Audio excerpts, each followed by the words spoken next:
आपके जैसा डांस करने में हमें पता नहीं कितनी प्रैक्टिस करनी पड़ी। अरे नहीं, ऐसा नहीं है। दिव्या, 1 मिनट, फोन आ रहा है।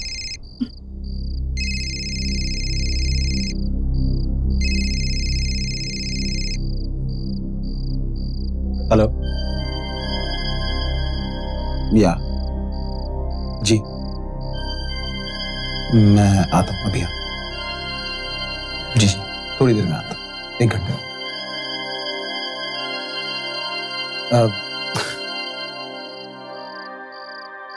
दिव्या, वो मुझे आपको जाना होगा ना, 1 साल से ज्यादा हो गया है हमारी शादी को।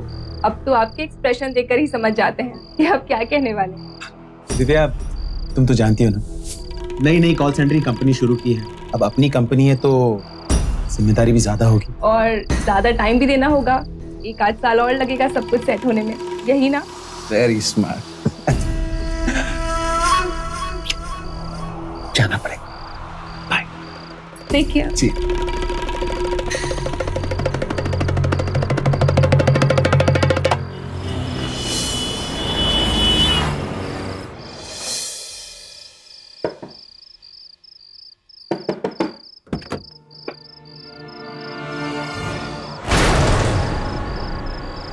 हाँ हैंडसम, चले।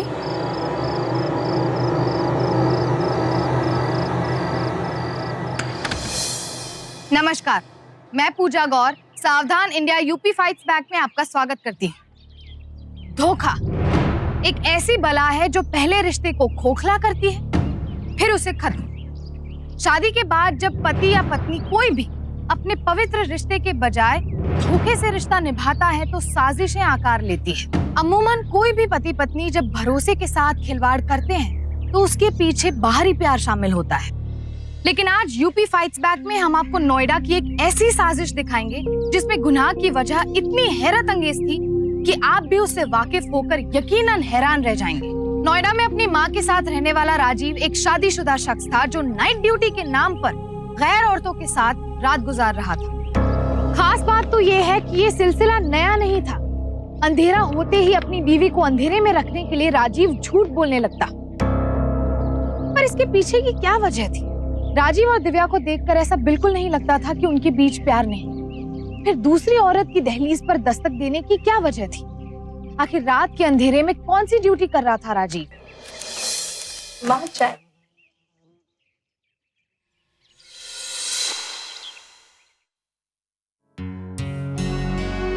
राजीव रात को देर से आया था? हाँ माँ, करीबन रात के 3 बजे आए थे।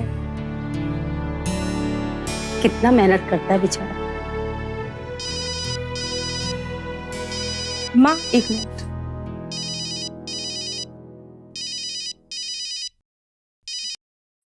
हेलो। हेलो दीदी। हाँ सौम्या, कैसी है? बिल्कुल ठीक। अच्छा जल्दी से अपना मुंह मीठा करो। क्यों, क्या खुशखबरी है? दीदी मैं एंट्रेंस एग्जाम में पास हो गई। Wow, congratulation. अब देखना, मैं आप ही के शहर नोएडा में एडमिशन लूंगी। इस बहाने आपसे रोज भी मिला करूंगी। हाँ, और सुन, तू फिर हमारे साथ ही रहना। ऑब्वियसली ना। अच्छा बाय द वे, हमारे हैंडसम जीजा जी कहाँ है?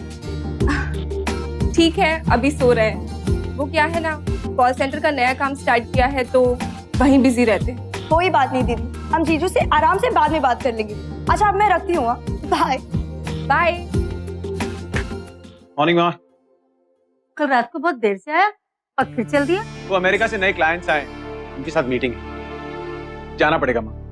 दिव्या, आने पे मेरा इंतजार मत करना, मैं खाकर ही आऊंगा। जी bye. Bye, take care.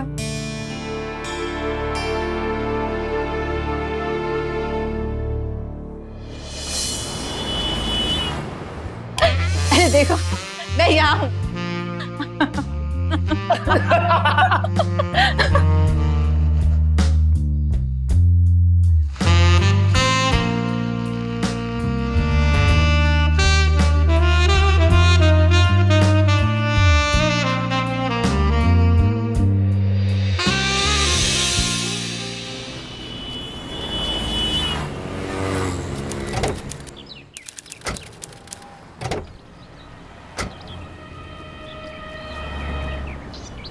Divya 1 minute यहीं रुकना, मैं एटीएम से कुछ पैसे लेके आया। हाय रॉकी, कैसे हो? रॉकी? मैम ये रॉकी नहीं, हमारे राजीव हैं। हाँ जी, मैं कोई रॉकी बॉकी नहीं हूँ, मैं राजीव हूँ। वही शक्ल, वही आवाज, बिल्कुल रॉकी जैसी है। नहीं नहीं, तो रॉकी ही हो। दिव्या ये रॉकी हो गई, छोड़ो, चलो यहाँ से किसी और एटीएम में चलते हैं। आप अपनी आंखें चेक करा लीजिए। Bye Rocky. दिव्या का पति राजीव दोहरी जिंदगी जी रहा था और इससे दिव्या बिल्कुल अनजान थी। बहुत भरोसा करती थी वो अपने पति पर। पर जब उसका सच दिव्या के सामने आएगा तो क्या बीतेगी उस पर, और इस सच के सामने आने के बाद इन दोनों के रिश्ते पर क्या असर पड़ेगा, और क्या ये सच जिसे दिव्या इतने हल्के में ले रही थी उसकी जिंदगी पर भारी पड़ने वाला था। पता है, हमें रास्ते में एक औरत मिली, वो तो राजीव के पीछे ही पड़ गई। कह रही थी कि तुम रॉकी हो। दीदी जरा संभाल के, जीजू वैसे काफी हैंडसम है, सच में उन्हें कोई अपना रॉकी ना बना ले। दीदी पता नहीं आपको क्या हो गया आजकल, जरा सी बात पे आप इतनी टेंशन क्यों ले लेते हो? मुझे भी समझ में नहीं आ रहा है, कभी कभी तो पूरा दिन हो जाता है किसी से बात तक नहीं कर पाती। इतना लो फील करती हूँ कि डिप्रेशन के कारण समझ में नहीं आता कि क्या करूँ। दिव्या हाँ मेरी शर्ट निकालना जरा। हाँ आई। अच्छा सुन, तेरे जीजू को कपड़े देने हैं, तुझसे बाद में बात करूँ? ओके दीदी, बाय। मैं लेकर आई। आज रात आप मत जाइए ना। दिव्या बस मुझे तुम 1 साल दे दो, जस्ट 1 ईयर। एक बार अपना काम जमा लो, फिर मेरा पूरा का पूरा टाइम सिर्फ तुम्हारा। ओके?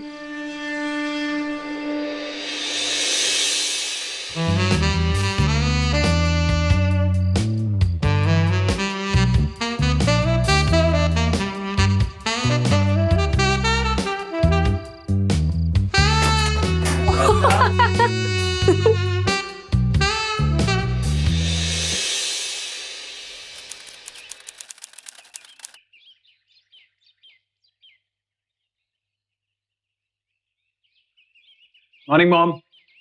अरे आप, मॉर्निंग। ये क्यों आपको? ये चोट कैसे लगी?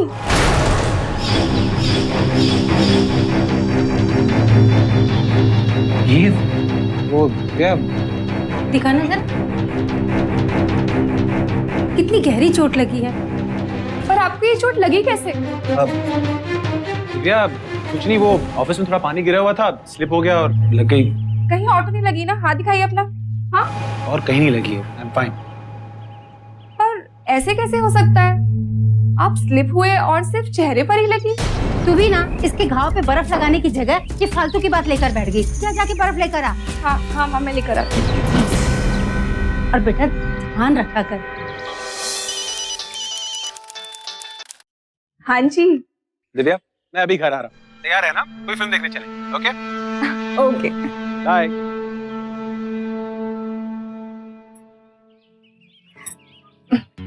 ये भी ना अपना लैपटॉप खुला ही छोड़ गए।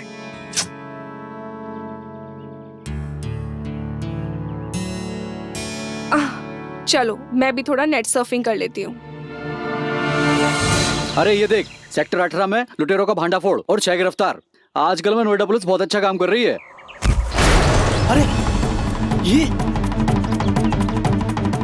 अरे ये कौन है? ये तो 7वें माले की दिव्या जी हैं। वॉचमैन को बुलाओ। जी सर। वॉचमैन चलो साहब बुला रहे।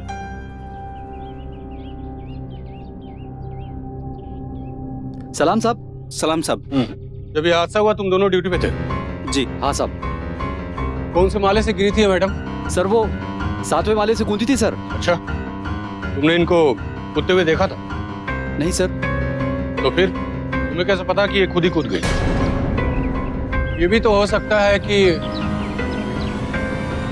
इनको किसी ने धक्का मारा। दिव्या की मौत ने कई सवाल खड़े किए थे। क्यों हुआ ये हादसा? क्या ये हत्या थी या आत्महत्या? अगर आत्महत्या थी तो दिव्या ने इतना बड़ा कदम क्यों उठाया? क्या उससे अपने पति की दोहरी जिंदगी का पता चल चुका था और उससे राजीव की बेवफाई बर्दाश्त नहीं हुई, या फिर ये एक हत्या थी? और अगर हत्या थी तो उसकी सही वजह क्या थी? इन्हीं सब सवालों का जवाब ढूंढने के लिए इंस्पेक्टर उमेश ने दिव्या के घर वालों से पूछताछ शुरू की। दिव्या शादी के 5-6 महीनों के बाद से ही काफी डिप्रेस लगने लगी थी। उसका डॉक्टर आइबारा के यहाँ इलाज भी चल रहा था। ये उसकी फाइल है। आप लोग दिव्या के माता पिता हैं? जी सर। देखिए, आप लोग बिल्कुल मत डरिए। अगर ऐसी वैसी कोई बात है तो मुझे साफ साफ बताइए। कोई दहेज वहेज का टेंशन तो नहीं था?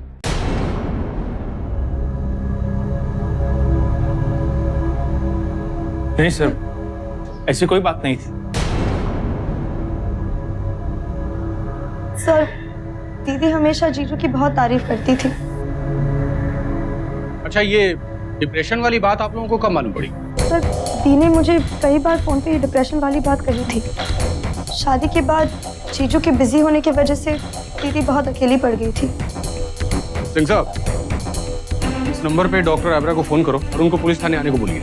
अगर कुछ पूछें तो बोलिएगा कि कुछ जरूरी पूछताछ करें। Okay sir. देखिए, अब ऐसे केसेस में भी हमें जांच पड़ताल तो करनी ही पड़ती है। जी सर। फिलहाल मैं सुसाइड का केस रजिस्टर कर लेता हूँ। पोस्टमार्टम के बाद आप लोगों को लाश मिल जाएगी। उसके बाद आप इनका अंतिम संस्कार कर सकते हैं।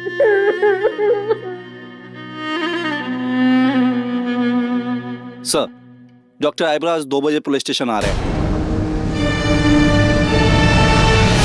दिव्या का ट्रीटमेंट मेरी क्लिनिक में ही चल रहा था, लेकिन इलाज के बावजूद पिछले 1 महीने से वो कुछ ज्यादा डिप्रेशन में चली गई थी। डॉक्टर साहब, तो क्या ऐसी हालत में लड़की सुसाइड भी कर सकती है? देखिए इंस्पेक्टर साहब, ऐसे हालात में अक्सर इंसान की जीने की इच्छा शक्ति खत्म हो जाती है, और कभी कभी ऐसा पल आता है जब मरीज सुसाइड जैसा बड़ा कदम उठाने के बारे में सोच लेता है। वैसे डॉक्टर साहब, अभी तक आपके कितने पेशेंट ने सुसाइड कर लिया है? जी मैं ये पूछ रहा हूँ कि अभी तक आपके कितने पेशेंट ने आत्महत्या कर ली? इंस्पेक्टर, ये मेरी लाइफ का ऐसा पहला केस है, समझे? डॉक्टर साहब, आप तो बुरा मान रहे। देखिए, जैसे आपका काम है मरीजों की जांच करके उनका इलाज करना, बस वैसा ही कुछ हमारा काम है। पहले हम जांच करते हैं, फिर अपराधी को पकड़ के उसका अच्छी तरह से इलाज करते हैं। खैर, थैंक्स फॉर योर कोऑपरेशन। फिलहाल आप जा सकते हैं। Okay, thanks.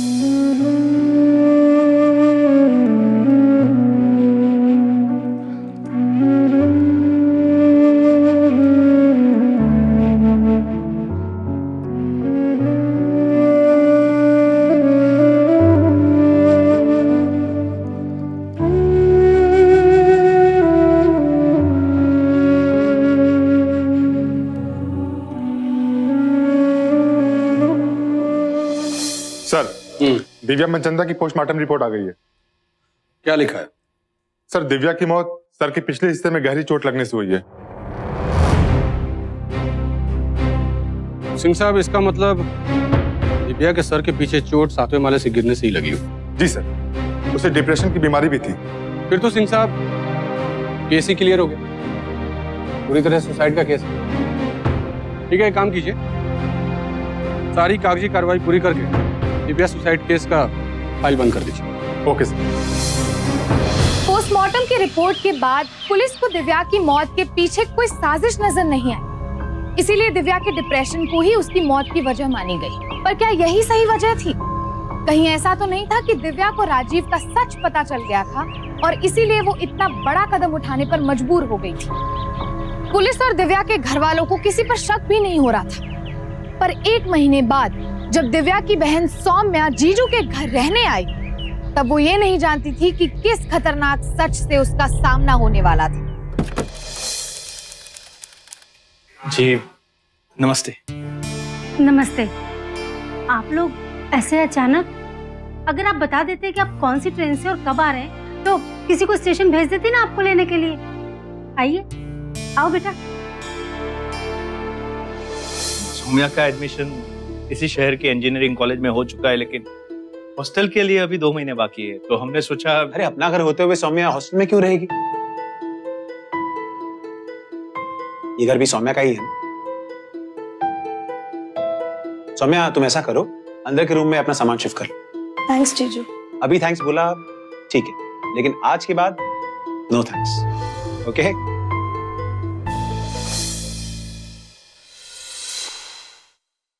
हाय सौम्या। अरे जीजू आप। पूरा 1 हफ्ता हुआ है तुम्हें यहाँ, कंफर्टेबल हो ना? सब ठीक है ना? हाँ जीजू। अच्छा सौम्या, मैं ऑफिस जा रहा हूँ, अगर किसी चीज की जरूरत हो ना तो फोन कर ले। बेटा मुझे भी जरा सेक्टर 12 में छोड़ दो ना। मेरी मौसी सुनीता है ना, उसकी तबीयत बहुत खराब है, तो सोच रही हूँ 2-4 दिन वहीं रह लूं। ठीक है माँ। सौम्या तुम भी माँ के साथ क्यों नहीं चली जाती? नहीं जीजू, आप लोग चले जाइए, वैसे भी आप रात को आने वाले हैं ना। ठीक है, बाय। चलिए।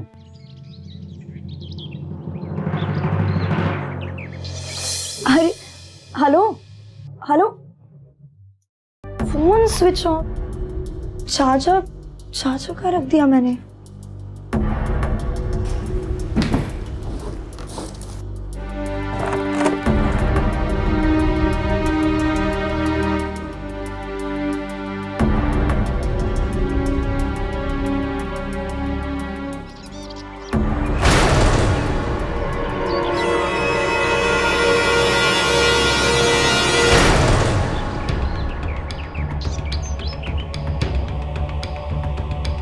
दीदी की फाइल।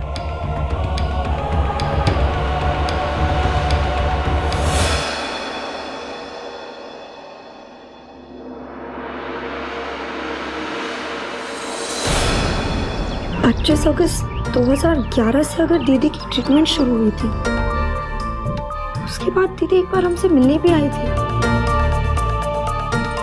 तभी तो कुछ नहीं लगा, कुछ कहा भी नहीं।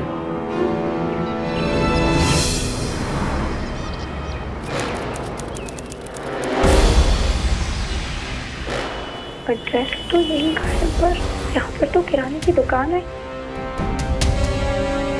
सुनो बेटा, दिखाओ बेटा एड्रेस क्या है। हाँ, ये डॉक्टर साहब पहले यहीं रहते थे, अब इन्होंने क्लिनिक शिफ्ट कर ली है, सेक्टर नंबर 24 में चले गए हैं। Thank you so much.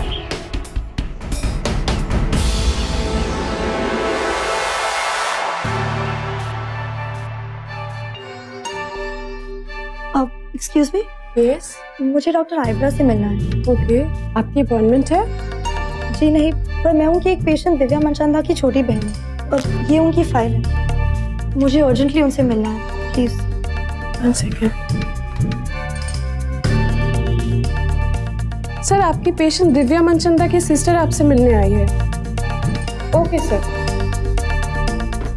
आप 10 मिनट बैठिए। लीजिए।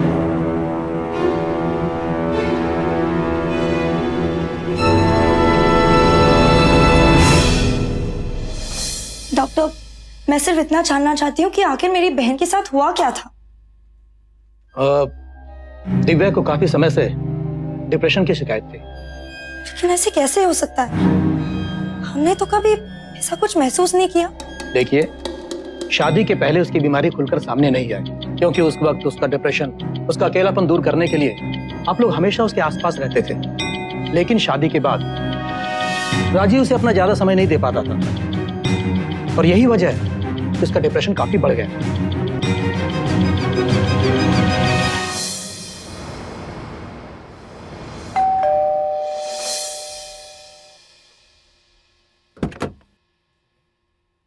अरे जीजू, ये क्या हो गया?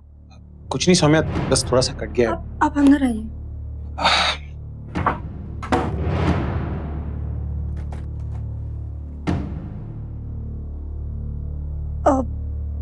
जीजू, ये दवाइयाँ कैसे?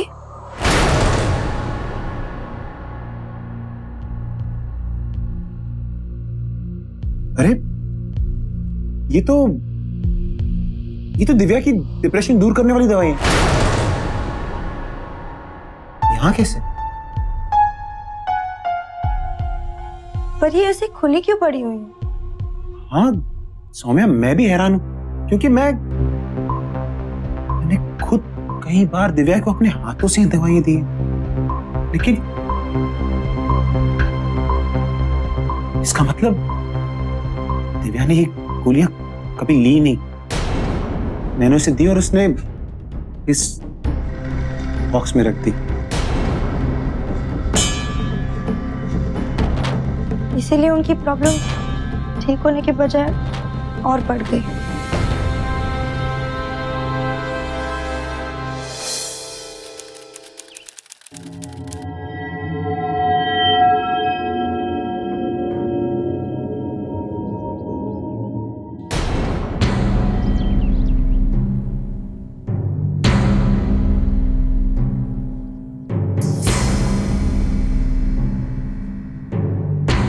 डॉक्टर ने दी को यही दवाई दी थी, सेरोटोनिन।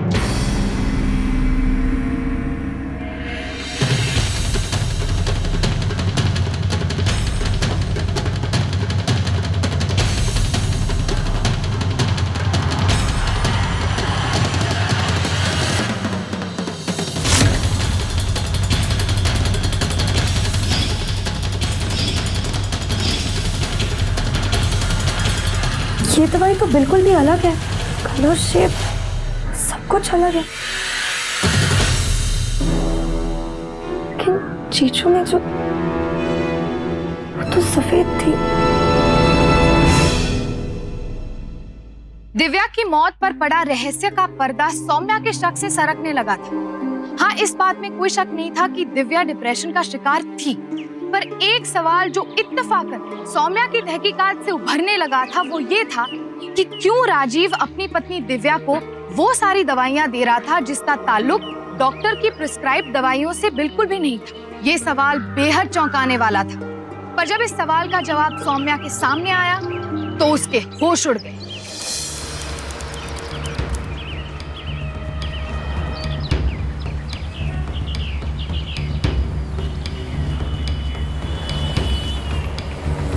क्या आप मुझे बता सकते हैं कि ये दवाइयाँ किस बीमारी के लिए यूज करते हैं? ये मामूली सर दर्द की दवाई है।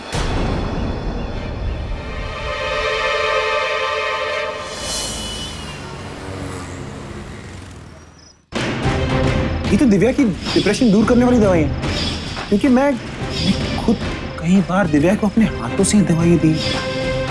ये मामूली सर दर्द की दवाई है। सौम्या,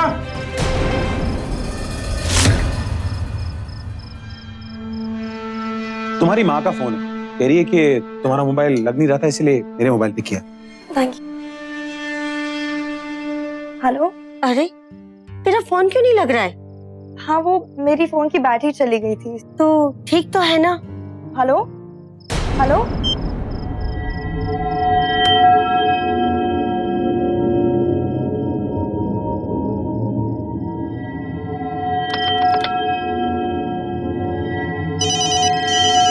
हेलो। हाय रॉकी। Sorry, wrong number. हमें रास्ते में एक औरत मिली, कह रही थी कि तुम रॉकी हो। हेलो, मैं आपको थोड़ी देर में फोन करती हूँ।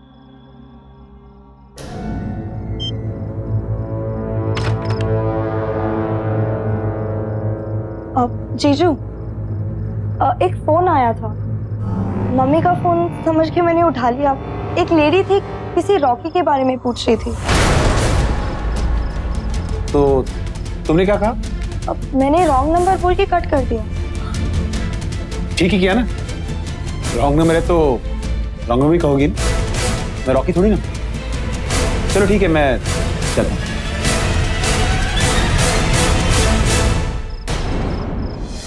सौम्या का शक अब अपने जीजा राजीव पर गहरा होता जा रहा था। बेशक वो कारण ठोस नहीं थे जिसके आधार पर राजीव को दिव्या की मौत का जिम्मेदार ठहराया जा सकता था, पर एक बात तय थी कि राजीव सौम्या से जरूर कुछ छुपा रहा था, और इसी धुंधले सच को सामने लाने की खातिर सौम्या सीधे पुलिस के पास जा पहुंची।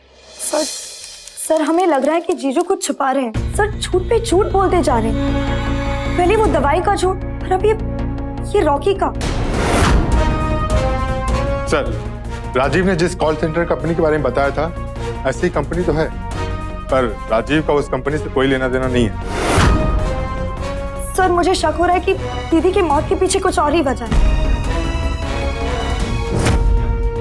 देखिए सोम्या जी, आपने अभी तक हमें जो भी बातें बताई हैं, उसे हम सबूत के तौर पर कोर्ट में पेश नहीं कर सकते, क्योंकि उससे हम राजीव को फ्रॉड के अलावा और कुछ साबित नहीं कर पाएंगे।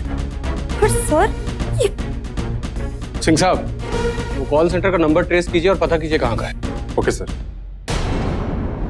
देखिए सोम्या जी, एक उपाय है। अगर हमें राजीव की असलियत सामने लानी है तो हमें सबूत जुटाने पड़ेंगे। सबूत जुटाने और आखिर राजीव पुलिस से क्या छिपा रहा है, ये जानने के लिए आपको हमारी मदद करनी होगी। मैं अपनी दीदी की मौत के इंसाफ के लिए आपकी मदद जरूर करूंगी।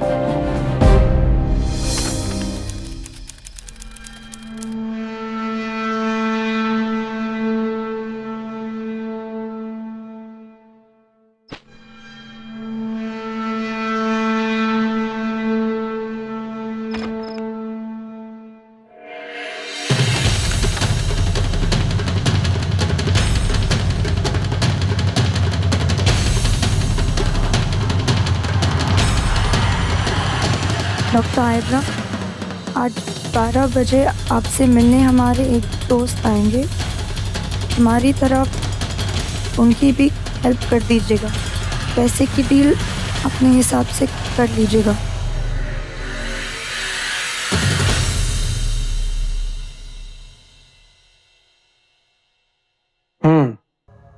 तो राजीव को आप कब से जानते हैं? बरसों पहले हम पड़ोसी थे। पैसों के बारे में कुछ बताया राजीव ने? नहीं, उसने बोला कि डायरेक्ट आपसे जाके बात कर लो। वैसे लेते कितना है आप? अभी अभी राजीव की वाइफ का केस हुआ है, इसलिए अभी तो मैं आपको नकली रिपोर्ट्स और प्रिस्क्रिप्शन नहीं दे सकता। I am sorry. 10 लाख रुपए मिलेंगे फिर भी नहीं?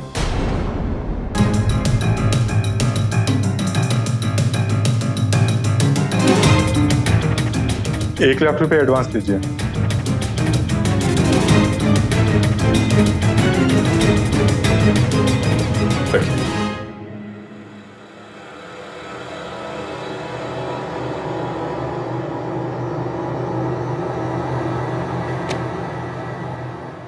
कल तक मैं रिपोर्ट तैयार कर दूंगा।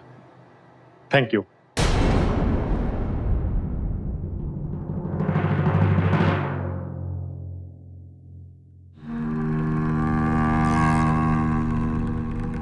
हेलो, हाँ सर, आ जाइए।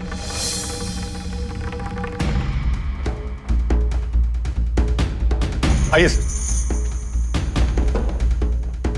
अरे इंस्पेक्टर साहब, क्या बात है? हेलो डॉक्टर साहब, कैसे मिजाज हैं आपके? लेकिन बात क्या है? आप यहाँ अभी मालूम पड़ जाएगा। सिंह साहब,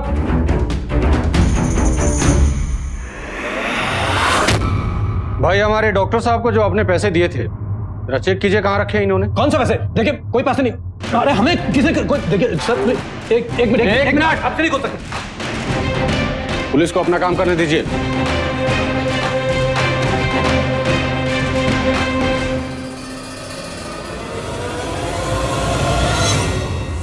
इसका मतलब आप राजीव के नहीं, पुलिस के आदमी है। सही पहचाना आपने। कभी कभी आप जैसे डॉक्टर्स के भेस में छुपे अपराधियों को पकड़ने के लिए पुलिस को भी ऐसा करना पड़ता है। ले चलो इनको। प्लीज प्लीज सर, सुनिए सर, प्लीज सर, बात तो सुनिए सर, प्लीज। अरे सुनिए सर, प्लीज सर, अरे सुनिए प्लीज सर, बात तो सुनिए सर। चल बता। हाँ तो डॉक्टर साहब, अब आप जैसे शरीफ लोगों के लिए तो मेरा एक थप्पड़ ही काफी है, लेकिन फिलहाल मैं आपको वो भी नहीं मारना चाहता। इसलिए तुम्हारी भलाई इसी में है कि तुम फटाफट बक दो कि तुमने दिव्या की नकली मेडिकल सर्टिफिकेट क्यों बनाई और कब बनाई। दिव्या की रिपोर्ट मैंने दिव्या की मौत के एक दिन पहले बनाई थी, लेकिन उस वक्त मुझे पता नहीं था कि राजीव उसकी मौत को सुसाइड साबित करने वाला है। तो आपको क्या लगा कि राजीव आपसे जालसाजी करा के भलाई का काम करने वाला? सर, मुझे इतना तो पता था कि वो कोई ना कोई गलत काम जरूर करने वाला है, लेकिन मुझे ये नहीं पता था सर, जब मुझे उसकी पत्नी की मौत की न्यूज़ मिली तो मैंने अपना क्लिनिक शिफ्ट कर लिया, क्योंकि सर मैं किसी मुसीबत में फंसना नहीं चाहता था सर। लेकिन अभी तो आप बहुत बुरे फंस गए डॉक्टर साहब। उस सौम्या के कारण वो मेरे नए पते पर भी आ गए। मैंने राजीव को फोन करके उसके आने की बात बता दी थी। सर आपकी पेशेंट दिव्या मनचंदा की सिस्टर आपसे मिलने आई है। हाँ ठीक है, 10 मिनट बाद भेजना उसे।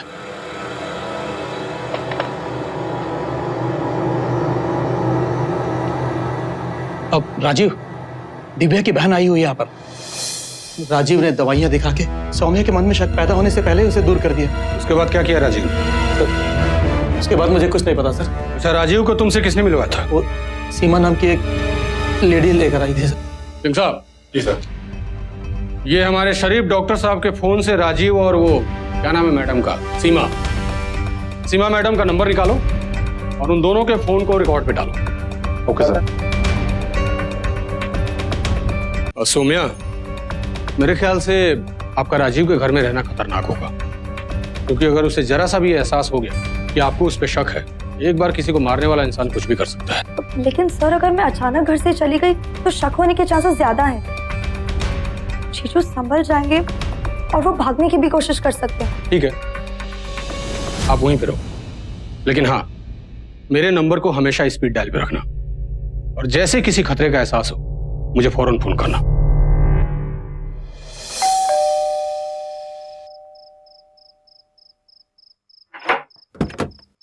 सौम्या,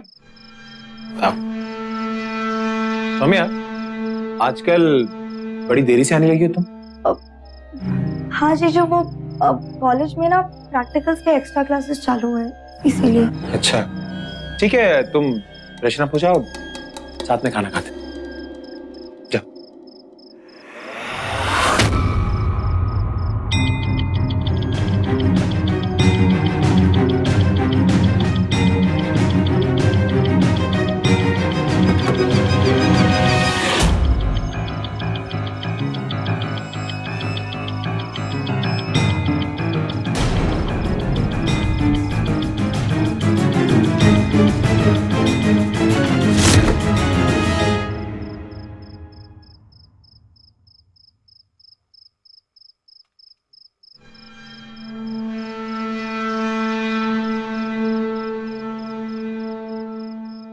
जीजू क्या हुआ? सौम्या, वो कुछ भी नहीं। कहाँ गया वो? बस तुम्हें पूछना था कि ये पिछले 3 दिनों में 12 बार इंस्पेक्टर उमेश को फोन क्यों किया? देख बोलना। जीजू, मेरी क्लास में एक लड़का है, मुझे बहुत तंग करता है, इसीलिए मैंने इंस्पेक्टर को फोन किया। तू ऐसे नहीं मानने वाली, तेरा कुछ करना पड़ेगा। जीजू, माँ, इस पे नजर रखना। ये यहाँ से बाहर नहीं जानी चाहिए। मैं थोड़ी देर में आ रहा हूँ।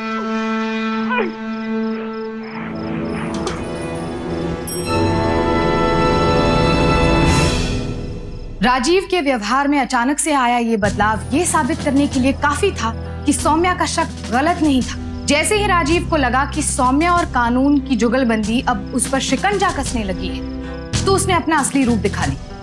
इधर पुलिस की जांच भी अब पूरी तरह से राजीव पर फोकस थी और उसकी हर हरकत पर कानून की पैनी नजर थी।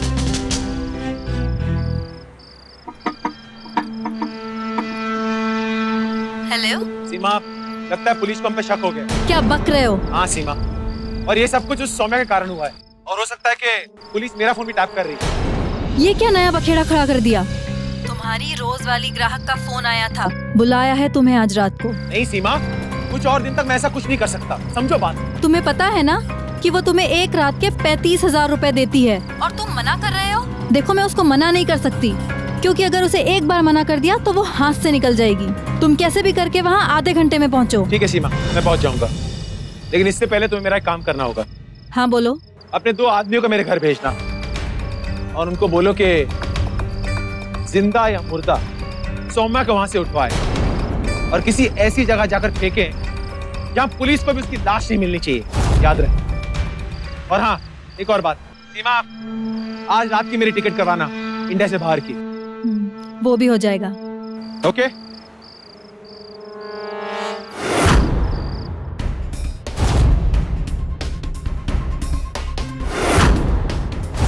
सिंह साहब, आप एक काम करो, अपनी एक टीम लेके फौरन सौम्या घर पहुंचो और एक याद रहे, सौम्या को कुछ भी नहीं होना चाहिए। Okay sir. और हम जाते हैं उस राजीव की जन्म कुंडली निकालने।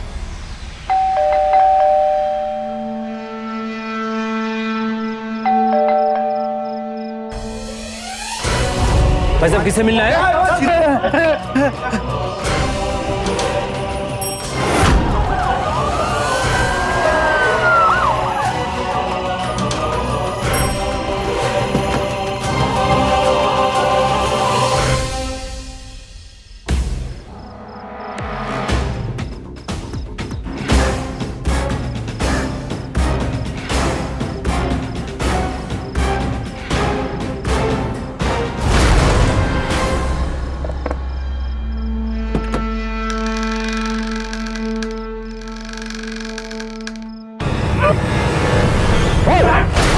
भागने की कोशिश की तो गोली मार दूंगा। लीजिए, आ गए।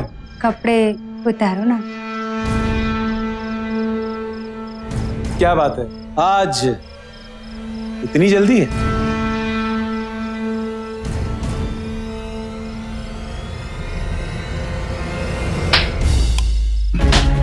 पुलिस, सीमा सॉरी राजीव, पुलिस को हमारे काम के बारे में सब पता चल गया है। चलो मिस्टर प्लेबॉय, तुम्हारी खातिरदारी पुलिस थाने में होगी। चल। मैं नहीं मारा दिव्या को, क्योंकि उसे मेरे काम के बारे में सब पता चल गया था। रॉकी? ये राजीव ने अपना नाम रॉकी क्यों लिखा है?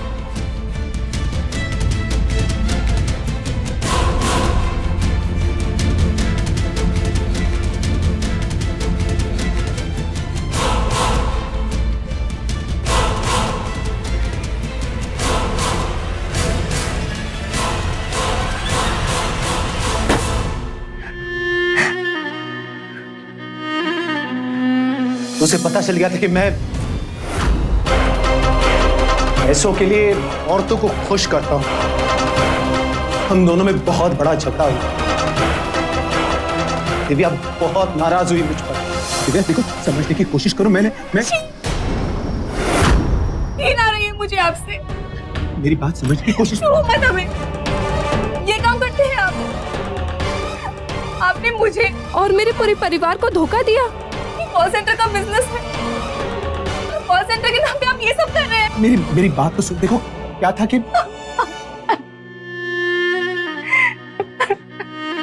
प्लीज रो मत। आपके जैसे आदमी के साथ हम एक पल नहीं रह सकते।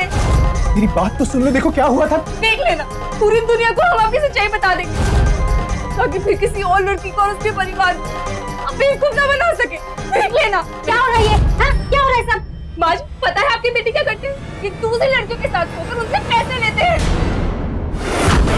ये काम करते हैं आपके बेटे। तुम्हें मैं छोड़ूंगी नहीं। पूरी दुनिया को तुम्हारी सच्चाई बता दूंगी, ताकि कोई और लड़की हमारे झांसे में ना आ सके। चुप कर, चुप कर। बकवास की जा रही, कब से बोल रहा हूँ। चुप। और फिर तूने अपनी माँ को समझा बुझा लिया और दिव्या के घर वालों और पुलिस को झांसा देने के लिए तूने उस डॉक्टर आयब्रा से दिव्या की नकली मेडिकल सर्टिफिकेट बनवाया, ताकि डिप्रेशन का बहाना करके उसकी मौत को सुसाइड साबित कर सके। तूने एक दिन उसको कमरे में हाथ पैर बांध के रखा, उसके बाद उसको खिड़की से बाहर फेंक दिया।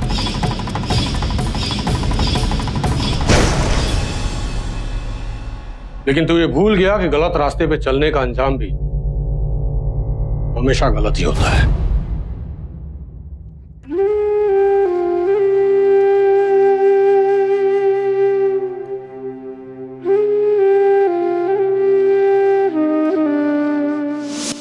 राजीव ने एक ऐसा पेशा चुना जिसमें आसानी से ज्यादा पैसे मिल सके। उसने अपनी बीवी की भावनाओं तक की परवाह नहीं की, अपनी ससुराल वालों को हमेशा झांसे में रखा, यहाँ तक कि दिव्या की हत्या कर दी। पर आखिर में वो अपने ही कर्मों के जाल में फंस गया। राजीव को दिव्या की हत्या करने के जुर्म में आईपीसी की धारा 302 के तहत उम्र कैद की सजा सुनाई गई। इस साजिश में उसका साथ देने के लिए राजीव की मां को धारा 120B के तहत 4 साल की सजा सुनाई गई। साथ ही सीमा को धारा 120B और वैश्यवृत्ति का कारोबार चलाने के लिए the immoral trafficking prevention act 1956 के तहत 5 साल की सजा सुनाई गई। इसमें कोई शक नहीं कि पति पत्नी के रिश्ते में भरोसे की सबसे ज्यादा दरकार है। पर भरोसे का मतलब ये भी नहीं कि विश्वास में बहकर आप अपनी आंखें मूंद लें। दिव्या को अपने पति पर अटूट भरोसा था, लेकिन राजीव ने इसी भरोसे को अपना हथियार बनाया। राजीव लगातार दिव्या की बेखबरी का फायदा उठाता गया और दिव्या ने कभी भी सख्ती से उसकी उन हरकतों पर सवाल खड़ा नहीं किया जिस पर उसे मुखर होना चाहिए था। मसलन रोज रात को उसका घर से बाहर जाना दिव्या के लिए एक बहुत बड़ा सवाल था। चंद मीठी बातों के अलावा उसके साथ वक्त ना गुजारना दिव्या के लिए एक सवाल था। अपने पति धर्म को ना निभाना दिव्या के लिए एक सवाल था, लेकिन अफसोस दिव्या ने ये सवाल नहीं उठाए। इसलिए मन में उठ रहे सवालों को वक्त रहते ज़बान पर लाना बहुत जरूरी है। सतर्क रहना बहुत जरूरी है। आज के लिए बस इतना ही। कल फिर मिलेंगे जुर्म से जंग की ऐसी ही बेमिसाल कहानी के साथ। तब तक के लिए सावधान इंडिया, यूपी फाइट्स बैक। जुर्म से जंग जारी है, अब यूपी की बारी है। तो सावधान